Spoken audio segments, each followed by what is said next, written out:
জয় গুরু। পরম প্রেমময় দয়াল শ্রী শ্রী ঠাকুর চরণে আমার শতকোটি প্রণাম। সত্যানুসরণ পাঠ করছি। অহং এবং অহংকার। ঠাকুর বলেছেন, যদি ভালো চাও তো জ্ঞান অভিমান ছাড়া সবারই কথা শোনো, আর যা তোমার হৃদয়ের বিস্তারে সাহায্য করে তাই করো।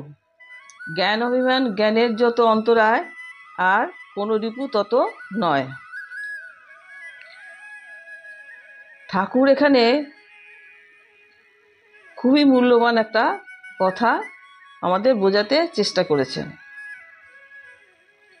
যে আমাদের জ্ঞান কিভাবে আসতে পারে। প্রথমত আমাদের জ্ঞান কোনো কথা শুনে বা কোনো তথ্যকথাও যদি আমরা শুনি, তাতেও আমাদের জ্ঞান হয়, বা কোনো বই পড়ে বা শাস্ত্র পাঠ করেও আমাদের জ্ঞান অর্জন করতে পারি। দ্বিতীয়ত, এই যে শুনে বা বই পড়ে বা শাস্ত্র পাঠ করে যে আমরা জ্ঞান অর্জনের কথা বললাম, সেটা কিন্তু আমাদের যুক্তি দিয়ে বুঝে সেটাকেও আমরা নিজের মন থেকে বা ভেতর থেকে যেন ব্যাপারটাকে বুঝতে পারি, জানতে পারি, এইভাবেও আমরা জ্ঞান অর্জন করতে পারি। তৃতীয়ত, এই জ্ঞানটা মানে যে শুনে বুঝে যে এইগুলোকে আমাদের কি করতে হবে, আমাদের প্র্যাকটিক্যালি প্রয়োগ করতে হবে।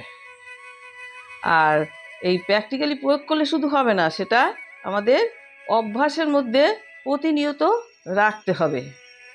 এখানে একটু আমাদের জেনে রাখা দরকার,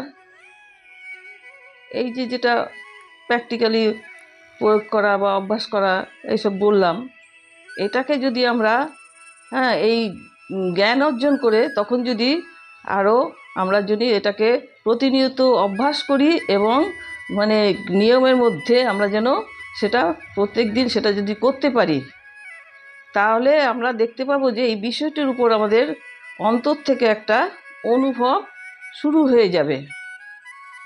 তাহলে এই অনুভবটা যদি শুরু হয় তাহলেই তো হবে না। এই অনুভবটা যখন নাকি দেখা যাবে আরও পরিষ্কার হয়ে যাবে, পরিষ্কার হয়ে গেলেই আমাদের বুদ্ধিটাও, আমাদের জ্ঞানের বুদ্ধিটাও তত উন্নত হবে। তাই ঠাকুর বলেছেন, শোনো সবারই, কিন্তু যা তোমার হৃদয়ে বিস্তারে সাহায্য করে তাই করো। এই অনুভব দ্বারা আমরা যে জ্ঞান অর্জন করি, আমরা সেই অর্জন করলে পরে সেই জ্ঞানটা যখন নাকি আমাদের আরও জ্ঞান বৃদ্ধি করে দেয়, তখনই কিন্তু আমাদের আর অভিমান থাকে না। আর অভিমান না থাকলে কি হয়ে গেল, আমাদের শুদ্ধ জ্ঞান হয়ে গেল। আর শুদ্ধ জ্ঞান হওয়া মানেই তখন কিন্তু আমাদের অহংকার আস্তে আস্তে দূর হতে থাকে। জয় গুরু। আপনারা সকলে সুস্থ থাকুন, ভালো থাকুন।